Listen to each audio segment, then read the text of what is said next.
बिहार की जनता जानना चाहती है कि आखिर पप्पू यादव क्या करने वाले हैं। क्या वो पूर्णिया में जैसे दावा कर रहे हैं वैसे ही अड़ जाएंगे, नामांकन करेंगे, चुनाव लड़ेंगे, या फिर आखिरकार वो कांग्रेस की बात मानते हुए मधेपुरा चले जाएंगे। आज आपको ये बताएंगे। और अगर वो नहीं मानते हैं तो ऐसी स्थिति में कांग्रेस, लालू प्रसाद यादव क्या करेंगे, ये भी आपको बताएंगे। इसके अलावा आपको बताएंगे कि आरजेडी की जो बची हुई सीटें हैं उन पर वो ऐलान क्यों नहीं कर पा रही, आगे पर्दे के पीछे चल क्या रहा है, मामला अटका कहाँ है। साथ ही एक और नाम है बिहार में जो थोड़ा किनारे लग गए, मुकेश साहनी, उनकी डील कहीं भी नहीं हो पाई। पशुपति पारस ने तो क्लियर कर दिया कि वो एनडीए के साथ ही रहेंगे, मगर मुकेश साहनी के पास क्या कोई रास्ता अब भी बचा है? इन सभी मुद्दों पर बात करने के लिए मैं हमारे वरिष्ठ साथी पंकज जी के साथ मौजूद हैं और आप देख रहे हैं TV9 बिहार झारखंड। पंकज जी, पहला सवाल तो इसी मुद्दे पर है, पप्पू यादव पर, क्योंकि सोशल मीडिया से लेकर बिहार की सड़कों पर ये सवाल ये लगातार बना हुआ है कि पप्पू यादव आखिर करेंगे क्या। उन्होंने तो ऐलान कर दिया है कि भाई वो तो 4 तारीख को नामांकन करेंगे जनता की जो उम्मीदें हैं उसके मुताबिक। तो क्या कांग्रेस पार्टी उनको मना पाएगी? अब भी कोई संभावना बाकी है या फिर तय कर चुके हैं वो? देखिए, जहाँ तक पप्पू यादव का सवाल है तो पहले वो 2 अप्रैल को नामांकन करने वाले थे, लेकिन अब उन्होंने 4 अप्रैल को नामांकन करने का दावा किया है। ये बात और है कि वो ये कह रहे हैं कि पूर्णिया की महान जनता चाहती है कि वो 4 अप्रैल को नामांकन करें जी। और साथ ही साथ उन्होंने अपने ट्वीट के जरिए एक्स पर लालू यादव से भी अपील की है कि उन्होंने पप्पू यादव ने हमेशा लालू यादव को गार्जियन माना है, तो एक तरीके से लालू यादव के साथ अभी 36 का आंकड़ा भी नहीं चाहते, सीधे तौर पर हुंकार भी भरना नहीं चाहते हैं, लेकिन पूर्णिया को लेकर के पप्पू यादव अड़े हुए। आपको मैं ये बता दूं कि दरअसल 2 दिन का जो डिले हुआ है ये कांग्रेस के शीर्ष नेतृत्व के द्वारा कहे जाने के बाद ये डिले हुआ है। जी। दरअसल कांग्रेस का शीर्ष नेतृत्व तो कहा है कि आप 2 दिन का और इंतजार करिए, कुछ ना कुछ हम फॉर्मूला निकालेंगे। मैं आपको ये भी बताना चाहूंगा कि आरजेडी के युवा और तेज तर्रार नेता और आरजेडी के भविष्य उप मुख्यमंत्री, पूर्व उप मुख्यमंत्री तेजस्वी यादव कल आए थे। आपने देखा इंडिया गठबंधन की महारैली थी जी। उसमें उन्होंने अपने भाषण को खत्म बड़े सही तरीके से किया। किस तरीके से प्रधानमंत्री पर कटाक्ष किया कि तुम तो धोखेबाज हो, वादा करके भूल जाते हो। उन्होंने ये गाना गाया, लेकिन दरअसल जो उनके घटक दलों के बीच में जिस तरह की लड़ाई चल रही है, संग्राम मचा हुआ है, और खास तौर पर पप्पू यादव को लेकर के जो महासंग्राम मचा हुआ है, उसका सॉल्यूशन अभी तक निकला नहीं है। उम्मीद है कि कल तक निकल जाएगा। अच्छा। क्योंकि आज किसी भी वक्त तेजस्वी यादव वापस लौट करके आएंगे।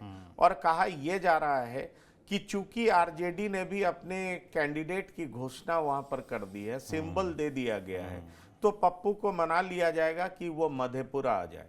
पप्पू हैं जो कि अड़े हुए हैं पूर्णिया सीट को लेकर के, वो कह रहे हैं कि लड़ूंगा तो पूर्णिया से ही लड़ूंगा। ऐसे में कांग्रेस के शीर्ष नेतृत्व के तरफ से उनको ये सांत्वना दी गई है कि आप 1-2 दिन का इंतजार करिए। देखिए, इस वजह से आरजेडी और कांग्रेस आमने सामने है, सब कुछ ठीक नहीं है। 9 सीटों को लेकर के बिहार प्रदेश की इकाई भी पप्पू यादव के साथ नहीं है। प्रदेश इकाई का मतलब है कि प्रदेश अध्यक्ष भी पप्पू यादव के साथ नहीं है। जब पप्पू यादव कांग्रेस में आए थे तो प्रदेश अध्यक्ष उनके साथ मौजूद नहीं थे। जब पप्पू यादव का वेलकम हो रहा था तो प्रदेश अध्यक्ष उनका वेलकम नहीं कर रहे थे, क्योंकि प्रदेश अध्यक्ष के मन में भी कहीं ना कहीं ये बात जरूर होगी कि पप्पू ज्यादा लोकप्रिय है, पप्पू का ज्यादा वजूद है राजनीति में, उनकी फैन फॉलोइंग ज्यादा है, और अगर पप्पू यादव कांग्रेस में पैर टिका लेते हैं तो और सभी नेताओं के लिए दिक्कत हो जाएगी। दरअसल कांग्रेस में पिछले 3 दिनों में कई नेताओं ने रिजाइन किया, कांग्रेस का साथ छोड़ा है। पूर्व अध्यक्ष अनिल शर्मा ने भी साथ छोड़ दिया, आज आशीष तिवारी ने भी साथ छोड़ दिया, और एक टुल्लू जी होते थे, अजय सिंह टुल्लू, उन्होंने भी साथ छोड़ दिया। तो कई सारे ऐसे कांग्रेसी हैं जो अपनी अपनी वजहों से साथ छोड़ रहे हैं। और अनिल शर्मा ने तो यहां तक आरोप लगा दिया कि जिस पार्टी के प्रेसिडेंट को ही कोई एक फैसला लेने के लिए केसी वेणुगोपाल या राहुल गांधी से पूछना पड़ता हो, भला उस पार्टी में डेमोक्रेसी किस तरह की होगी, और वो पार्टी जब डेमोक्रेसी के लिए लड़ने की बात करती हो तो उसका क्या मजाक उड़ेगा, जनता उस पर कितना ट्रस्ट करेगी। तो आप समझ लीजिए कि अनिल शर्मा ने किस तरीके से कांग्रेस के शीर्ष नेतृत्व को धो दिया। ऐसे में सवाल उठता है कि अब कांग्रेस नेतृत्व हाल ही में पप्पू यादव को अपनी पार्टी में शामिल करती है। पप्पू यादव पूर्णिया से चुनाव लड़ने के लिए अड़े हुए हैं। दूसरी तरफ आरजेडी ने सिंबल दे दिया है, बीमा भारती को लड़ाना चाहती है। आरजेडी अभी मधेपुरा का कैंडिडेचर डिक्लेयर नहीं कर रही है। आरजेडी को अभी भी लग रहा है कि पप्पू यादव को मना करके मधेपुरा से लड़ा लिया जाएगा। ऐसे में सवाल उठता है कि क्या पप्पू यादव मधेपुरा आएंगे क्या? इसलिए रस्साकशी तेज है।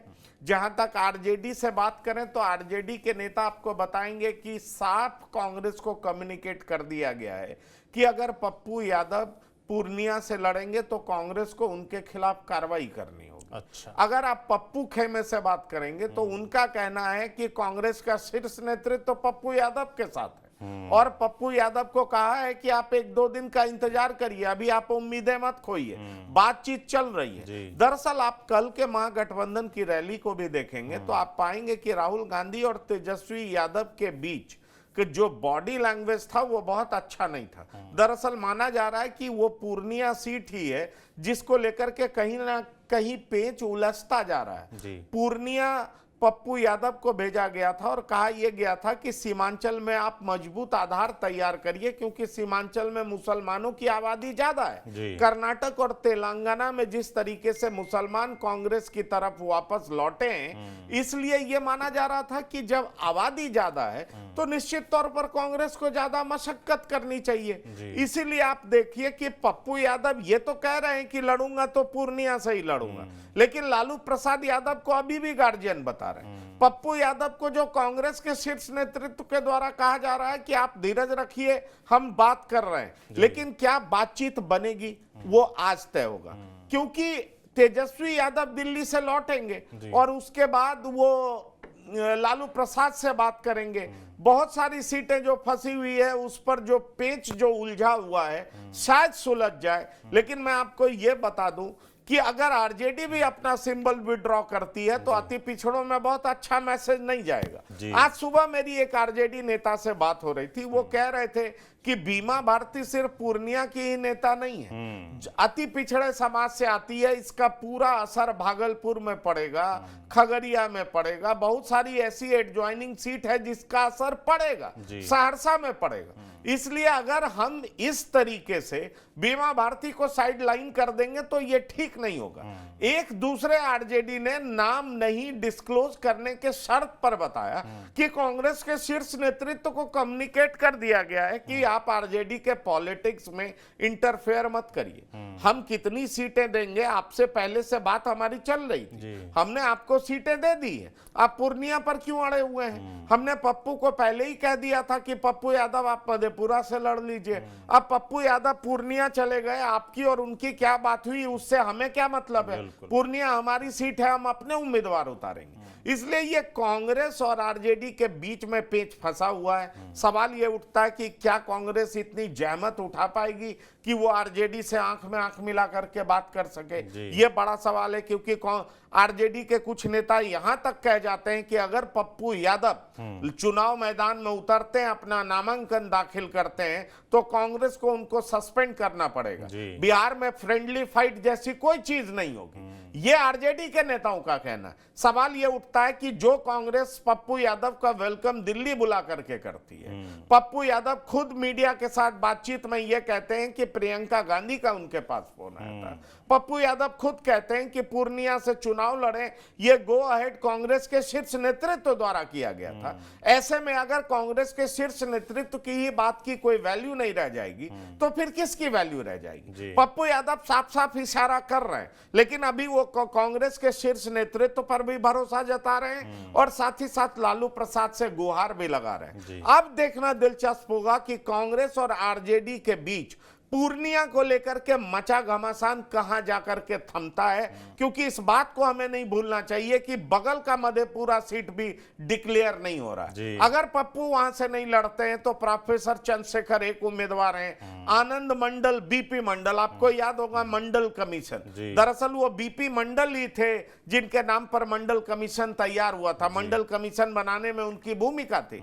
उनके पर पोते आनंद मंडल भी चुनावी मैदान में उतरने को तैयार है। इसलिए सवाल उठता कि अगर पप्पू यादव इनकार करते हैं तो बहुत सारी सीटों पर आरजेडी फैसला कर लेगी। आरजेडी मधेपुरा पे किसी उम्मीदवार का नाम इसलिए डिक्लेयर नहीं कर रही है क्योंकि आरजेडी हर हाल में चाहती है कि पप्पू यादव मधेपुरा से चुनाव लड़े। बिल्कुल, तो पप्पू यादव पर कुल मिलाकर बात भयंकर तरीके से फंस गई है और मुझे लगता है कि इसीलिए आरजेडी ने, जैसे कि पंकज जी ने बताया, मधेपुरा रोक रखी है एक ऑप्शन, लास्ट ऑप्शन के तौर पर, और कोई फ्रेंडली फाइट नहीं होने वाली, जैसे कि पंकज जी ने बताया। मगर पंकज जी, क्या पप्पू यादव ही वो कारण है जिसकी वजह से आरजेडी अपने बाकी जो तमाम सीटें हैं, जो बची हुई सीटें हैं, उन पर प्रत्याशी घोषित नहीं कर पा रही? क्योंकि 7 ही 8 प्रत्याशी अब तक घोषित किए हैं आरजेडी ने, तो बात फंसी कहाँ पर? अपने जो अभी मधेपुरा और पूर्णिया छोड़ दीजिए, उसके अलावा कहाँ बात फंसी हुई है? देखिए, बात कई मायनों में इसलिए फंसी हुई है क्योंकि एक सीट का इंपैक्ट उसके एडजॉइनिंग सीट पर भी पड़ता है। अब आप समझ लीजिए कि मधेपुरा में अगर आप यादव उतारते हैं, तो अगर आप मधेपुरा में यादव उतारते हैं तो सुपौल में आप किसी अति पिछड़े समाज से उतारेंगे। सुपौल में ऐसे क्लैरिटी है कि सिंहेश्वर से जो विधायक हैं चंद्रहास चौपाल, वो मैदान में उतरेंगे। लेकिन अब आप देखिए कि कई सारी ऐसी सीटें हैं जिसका एक दूसरे से संबंध है। अब देख लीजिए, शिवहर है। शिवहर में एक तरफ लवली आनंद है, एनडीए की उम्मीदवार है, जेडीयू ने उनको टिकट दिया है। शिवहर से सिटिंग एमपी रामा देवी है। रामा देवी वैश्य समाज से आती हैं। अब लवली आनंद राजपूत समाज से आती हैं। अब आरजेडी किसको टिकट देगी? आरजेडी कह रही है कि रमा सिंह को टिकट देगी। रमा सिंह राजपूत समाज से आते हैं। तो अगर आरजेडी यहां राजपूत को चुनाव लड़ाती है तो निश्चित तौर पर सीतामढ़ी में कुछ और तय करेगी। तो सीतामढ़ी में कोई वैश्य समाज से उम्मीदवार हो सकता है, मोतिहारी में कोई कुशवाहा समाज से उम्मीदवार हो सकता है, फिर मुजफ्फरपुर को लेकर के कोई और फैसला लिया जाएगा, वैशाली को लेकर के कोई और फैसला लिया जाएगा, क्योंकि वैशाली में मुजफ्फरपुर जुड़ा हुआ है। फिर उधर सीतामढ़ी, मोतिहारी और आप शिवहर ले लीजिए, वो सब जुड़ा हुआ है। तो ये 4, 5, 6 सीटों का एक दूसरे के साथ बड़ा ही अन्योन्याश्रय संबंध है। अन्योन्याश्रय मैं इसलिए कह रहा हूं कि एक सीट पर आप यहां इस जाति को टिकट देते हैं तो दूसरी सीट पर आप उस जाति से वोट की उम्मीद करेंगे, और इसीलिए तमाम पेच जो है इस वजह से उलझा हुआ है, और इसीलिए इसको सुलझाने की कोशिश की जा रही है कि आखिरकार क्या किया जाए। मैंने आपको बताया कि जिस तरीके से वैशाली को लेकर के था कि अगर एलजेपी, क्योंकि वैशाली एनडीए के कोटे में एलजेपी को गया है, एलजेपी के कोटे में गया है। एलजेपी रामविलास एनडीए का एक घटक दल है। अब वहां से बीना देवी जो कि सिटिंग सांसद है, राजपूत समाज से आती हैं, उनको चुनाव लड़ाया जा रहा है। कहा जा रहा है कि वैशाली मुन्ना शुक्ला को दिया जाएगा क्योंकि मुन्ना शुक्ला भूमिहार है। मुन्ना शुक्ला 2009 में भी बहुत अच्छा चुनाव लड़े थे, और रघुवंश प्रसाद सिंह जो कि राजपूत समाज से आते थे लेकिन बड़े नेता थे, लोकप्रियता थी, हर जाति में उनकी पकड़ थी। अब मुन्ना शुक्ला ने उनको कड़ी चुनौती दी थी। फिर से अब लालू प्रसाद मुन्ना शुक्ला को आरजेडी के सिंबल पर चुनाव लड़ाना चाहते हैं। तो अब ऐसे में अगर मुन्ना शुक्ला को यहां पर चुनाव लड़ाएंगे तो रमा सिंह को क्या शिवहर लेके जाएंगे, और रमा सिंह को शिवहर लेके जाएंगे तो क्या सीतामढ़ी से कोई वैश्य समाज का उम्मीदवार होगा, क्योंकि एनडीए ने ब्राह्मण समाज के उम्मीदवार को मैदान में उतारा। फिर मोतिहारी में क्या कोई कुशवाहा समाज का होगा या वैश्य समाज का ही होगा, क्योंकि मोतिहारी से भी जिस 2 लोगों की चर्चा है, एक राजेश कुशवाहा और दूसरा देवा गुप्ता, इन दोनों में कौन उम्मीदवार होगा। इसलिए सामाजिक समीकरण बनाए रखना भी राजनीतिक पार्टी की मजबूरी होती है, और लालू प्रसाद इस खेल के सबसे पुराने और माहिर खिलाड़ी। इसलिए आप समझ लीजिए कि इन तमाम चीजों को ध्यान में रखते हुए अभी चीजों को कुछ समय के लिए ठंडे बस्ते में डाला गया। पर आप पूछेंगे कि क्या कांग्रेस और आरजेडी के बीच में किस बात को लेकर के पेच फंसा हुआ है? ये पेच हम देखें पंकज जी शुरुआत से फंसा हुआ है। हाँ, कहां रोड़ा अटका हुआ? तो सबसे बड़ा रोड़ा अभी पप्पू यादव है। पूर्णिया को लेकर के मामला तो फंसा हुआ है। कल की रैली में भी दिखा कि तेजस्वी और राहुल बहुत ठीक से कम्युनिकेट कर नहीं रहे थे, दोनों का बॉडी लैंग्वेज बहुत ठीक नहीं था। ऐसे में सवाल उठता है कि क्या कांग्रेस के प्रेशर में आरजेडी आएगी। मेरे जानकार जो आरजेडी में हैं, वो कह रहे हैं किसी हालत में नहीं आएगी। अभी तक वो दिखा भी कह नहीं रहे है हैं कि उल्टा कांग्रेस पे दबाव बनाया जाएगा कि आप पप्पू पे कार्रवाई करिए, अगर आप कार्रवाई नहीं करेंगे तो महागठबंधन के लिए अच्छा नहीं जी। होगा। ऐसे में सवाल उठता कि कांग्रेस करेगी तो करेगी क्या? सबसे बड़ा लेकिन सवाल ही कांग्रेस है की बड़ी चुनौती है जी। कि कांग्रेस में एक के बाद दूसरे, दूसरे के बाद तीसरे नेता रिजाइन छोड़ कर रहे रहे हैं, जी। हैं। अब कांग्रेस का जो प्रेशर है वो तो बहुत बढ़ता ही जा रहा है। कांग्रेस का कहना यह है कि औरंगाबाद सीट उसका ट्रेडिशनल सीट था, वो आपने दिया नहीं, वहां पे लालू प्रसाद ने अपने उम्मीदवार उतार दिए। बेगूसराय सीपीआई को दे दिया जहां से कन्हैया कुमार को लड़ाना था। अब पूर्णिया में एक कांग्रेस का कद्दावर नेता पप्पू यादव को उतारा जाना चाहिए, तो वो भी आरजेडी ले रही है। तो कांग्रेस के तमाम कद्दावर जिनका थोड़ा बहुत जनाधार है भी, जो पार्टी को रिवाइव करने की क्षमता रखते हैं, उनके खिलाफ लालू प्रसाद इस तरीके से क्यों पड़े हुए हैं? लेकिन आरजेडी कहती है कि अरे भाई जनाधार मेरा है, आपका जनाधार क्या है, कितने लोग आपके साथ हैं, और आप हमारे पॉलिटिक्स में इंटरफेयर मत करिए। बिहार के सबसे बड़े घटक दल हम हैं, जिम्मेदारी हमारी, हमें फैसला लेने दीजिए। आपको हमने सम्मानजनक सीटें तो दी ही हैं, पिछले बार की तरह 9 सीटें दी हैं, अब इससे ज्यादा क्या 10 आपको पूर्णिया भी दे दें, ये कैसे संभव हो सकता है? और इसीलिए दोनों तरफ से खटपट चल रहा है। सवाल ये उठता है कि इस पे क्या निष्कर्ष निकलेगा, ये अगले 24 से 48 घंटे में आपके सामने आ जाएगा। बिल्कुल। तो बची हुई सीटों पर राजनीतिक समीकरण और खासतौर पर जातिगत समीकरण फंसे हुए हैं। जैसा कि पंकज जी ने बताया कि कई क्लस्टर होते हैं, हर जिला अपने बगल वाले जिले अपनी बगल वाली लोकसभा सीट से जुड़ा होता है। तो ये पेंच फंसा शुरुआत में है पूर्णिया पर, उसके बाद चीज़ें अपने आप जो जड़ें हैं वो खुलती चली जाएंगी और तय हो जाएगा।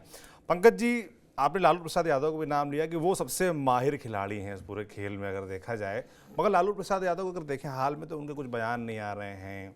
जो टिकट बंटवारा है उस पर कंट्रोल तो उनका दिखता है साफ तौर पर। आपने कहा कि जो दबाव है वो पूरी तरीके से कांग्रेस पर बना रखा है, लालू प्रसाद यादव ने खुद वो बिल्कुल भी दबाव नहीं ले रहे हैं। मगर पॉलिटिकल कैंपेनिंग जो भी होनी है उसमें क्या वो नजर आएंगे? लालू प्रसाद यादव का रोल क्या रहने वाला है?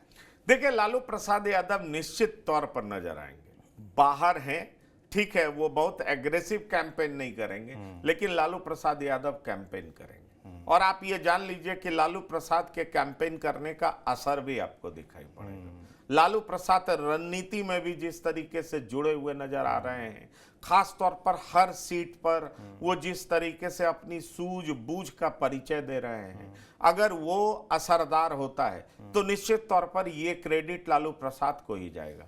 क्योंकि पिछली बार तो लालू प्रसाद बाहर थे नहीं, बहुत तरह का पेच था, सीपीआई-एमएल भी साथ में नहीं थी, आपसी कलह बहुत ज्यादा था, और आपने देखा 40 में से 39 सीटें एनडीए जीतने में कामयाब रही थी। इस बार क्या होगा? क्या इस बार एनडीए वही परफॉर्मेंस दोहरा पाएगी? क्योंकि एनडीए को अपने सबसे बड़े नेता नरेंद्र मोदी पर बहुत भरोसा है। एनडीए के नेताओं से आप बात करिए तो वो कहेंगे हर लोकसभा सीट में 2 लाख कम से कम वोट नरेंद्र मोदी के नाम पे डले। तो आप ये समझ लीजिए कि एक तो लड़ाई पार्टी वाइज होगी, लेकिन जैसे ही नरेंद्र मोदी का नाम आएगा तो 2 लाख वोट सिर्फ और सिर्फ नरेंद्र मोदी के नाम पर जाएगा, अक्रॉस द कास्ट लाइन, और वही खेल पूरा बदल देगा। अब सवाल उठता है कि किस तरीके से मोदी खेल बदलते हैं बिहार में, या लालू प्रसाद कैसे मोदी को चकमा दे पाते हैं, किस तरीके से वो सामाजिक समीकरण साधते हैं। क्योंकि एक चीज आप देखिए कि जो एनडीए कुशवाहा समाज पर खेलने की कोशिश कर रहा है, उसका काट लालू प्रसाद ने एक ढूंढ तो लिया है कि कई जगह से वो कुशवाहा समाज के उम्मीदवार को मैदान में उतार रहे हैं। औरंगाबाद उन्होंने राजपूत से छीन लिया और कुशवाहा को उतार दिया। अब आप देखिए खगड़िया में भी सीपीएम से कुशवाहा समाज का उम्मीदवार है। आप इसी तरीके से देखिए, मैंने आपको बताया कि सीतामढ़ी, शिवहर और मोतिहारी, इन तीनों में से भी कोई एक कुशवाहा आएगा। मैंने आपको बताया नवादा में श्रवण कुशवाहा समाज से है। मुंगेर में उन्होंने महतो को टिकट दे दिया। तो किस तरीके से वो बीजेपी के ही वोट बैंक में सेंधमारी करने में जुटे हुए हैं। वो कॉन्फिडेंट है कि यादव और मुसलमान तो हमारे साथ हैं ही हैं, अगर हम उनके कुछ वोटर्स तोड़ लेते हैं और कुछ और जाति के वोटर्स को तोड़ लेते हैं तो निश्चित तौर पर हमें बड़ी सफलता मिल सकती है। पर कहीं प्रत्याशियों की लिस्ट जारी करने में देरी नुकसान तो नहीं पहुंचाएगी पंकज जी? ये भी एक सवाल खड़ा होगा। भाई स्ट्रेटजी तो आप बना रहे हैं, मगर बीजेपी और जेडीयू देखिए फ्रंट फुट पे आके खेल रहे, प्रत्याशी लगभग घोषित हैं उनके, यहाँ देर हो रही है।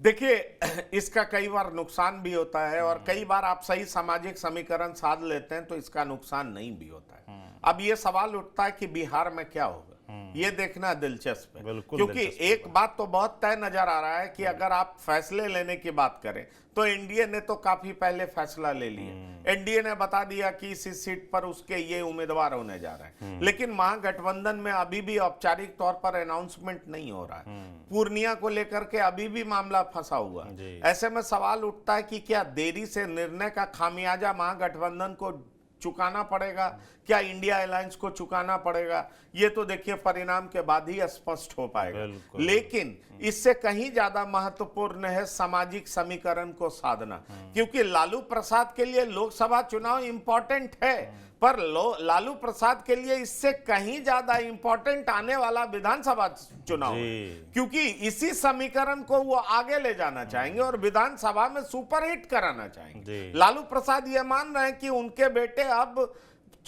मुख्यमंत्री की कुर्सी के बेहद नजदीक पहुंच चुके हैं। ऐसे में कुछ और जाति को जोड़ा जाए, कुछ और समीकरण साधा जाए, वोट पुख्ता किया जाए और बिना नीतीश कुमार भी चुनाव लड़ा जाए तो हमें मुख्यमंत्री का कुर्सी मिल जाए, हमारे अलायंस हमारे साथ रहे और हम चुनाव जीत सकें। तो ये तमाम प्रयास को वो जमीन पर उतारना चाह रहे हैं। ऐसे में ये देरी हो रही है और मैंने बताया कि कांग्रेस के साथ सीटों को लेकर के जिस तरीके से बातचीत चल रही है, पूर्णिया उसमें एक बड़ा पेच है जो अभी तक सुलझा नहीं है। ऐसे में सवाल उठता है और मैंने आपको बताया कि वैशाली में भी मुन्ना शुक्ला का विरोध हो रहा है कि यहाँ से राजपूत क्यों नहीं, भूमिहार क्यों उतार रहे हैं। शिवहर में भी विरोध हो रहा है कि रितु जायसवाल की जगह आप रामा सिंह क्यों ला रहे हैं। आप यही हालत सीतामढ़ी में भी है कि जो महतो हैं वो कह रहे हैं कि आप सुनील कुमार पिंटो को क्यों टिकट दे रहे हैं। ये हालत आपको मोतिहारी में भी दिखाई पड़ेगा। तो हर जगह कई उम्मीदवार हैं जो कि चुनावी मैदान में उतरना चाहते हैं। टूना जी पांडे भी कल मिलने आए थे। टूना जी पांडे का भी कहना था कि आप अगर सिवान से अवध बिहारी चौधरी को लड़ा रहे हैं तो हमें कोई कहां पे लड़ाइएगा, वो भी सिवान से लड़ना चाहते हैं। तो कई सारे ऐसे सवाल हैं जिनके जवाब ढूंढे जाने हैं और लालू प्रसाद को इसलिए इसकी दिक्कत हो रही है। एक तो पहले घटक दल के साथ पूर्ण समझौता हो जाए, तो लगभग समझौता हो गया है, अब उम्मीदवार की घोषणा होना बाकी है और साथ ही साथ जो अपनी पार्टी के अंदर गतिरोध है, अंतर विरोध है, उस कलह को कैसे निपटा जाए कि जिसको टिकट देंगे वो जीतने वाला प्रत्याशी हो और साथ ही साथ जिसको नहीं देंगे वो हार की वजह ना बने।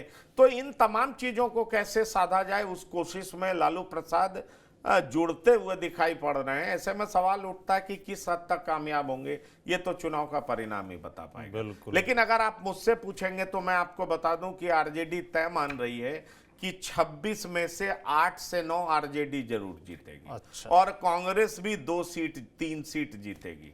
तो ये लोग मान रहे हैं कि हम लोग मिनिमम 12 सीट तो जरूर जीतेंगे। अच्छा। तो जो ये आरजेडी के भीतर की जो बात है वो मैं आपको बता रहा हूं। अब सवाल उठता है कि ये क्या 12 सीटें जीत लेंगी या 12 से ज्यादा जीत लेंगी, या एनडीए कह रही है कि 40 की 40 हम जीत रहे हैं। क्या ऐसा हो पाएगा? क्योंकि मत बोलिए कि सीमांचल और कई सीटों पर 16 सीटों पर ओवैसी भी उतरने जा रहे हैं, उनकी तरफ से भी अनाउंसमेंट किया जा रहा है। तो ऐसे में इसका इंपैक्ट और इफेक्ट कितना ज्यादा पड़ेगा महागठबंधन पर, इंडिया अलायंस पर, वो भी देखना काफी दिलचस्प होगा। बिल्कुल बिल्कुल। एक और बड़ा कंफ्यूजन है एक नाम को लेकर बिहार में, वो है मुकेश साहनी। उनका भी क्लियर नहीं हो पाया। पशुपति पारस देखिए, चिराग पासवान के चाचा जी वो बोल दिए हैं कि हम तो हमारे नेता मोदी जी हैं और हम एनडीए में ही रहेंगे, उनका क्लियर हो गया। मुकेश साहनी का अभी तक क्लियर नहीं, क्या वो चुनाव लड़ेंगे भी या नहीं लड़ेंगे, या अभी भी कहीं गुंजाइश उनके लिए बाकी है का सीट को लेकर? देखिए, जहां तक मुकेश साहनी का सवाल है, मैं आपको बता दूं कि मुकेश साहनी से भी बातचीत चल रही। औपचारिक तौर पर भले ही मुकेश साहनी दिखाई नहीं पड़ रहे हैं, लेकिन मुकेश साहनी को भी लड़ाने का प्रयास चल रहा है। अच्छा। मैं आपको ये बताऊं किसकी तरफ से? मैं महागठबंधन की तरफ से। मैं आपको बता दूं कि झंझारपुर की सीट, जहां से पुराने समाजवादी नेता देवेंद्र प्रसाद यादव लड़ना चाहते हैं, अब झंझारपुर सीट क्या लालू प्रसाद मुकेश साहनी को देंगे, इसकी भी चर्चा चल रही है।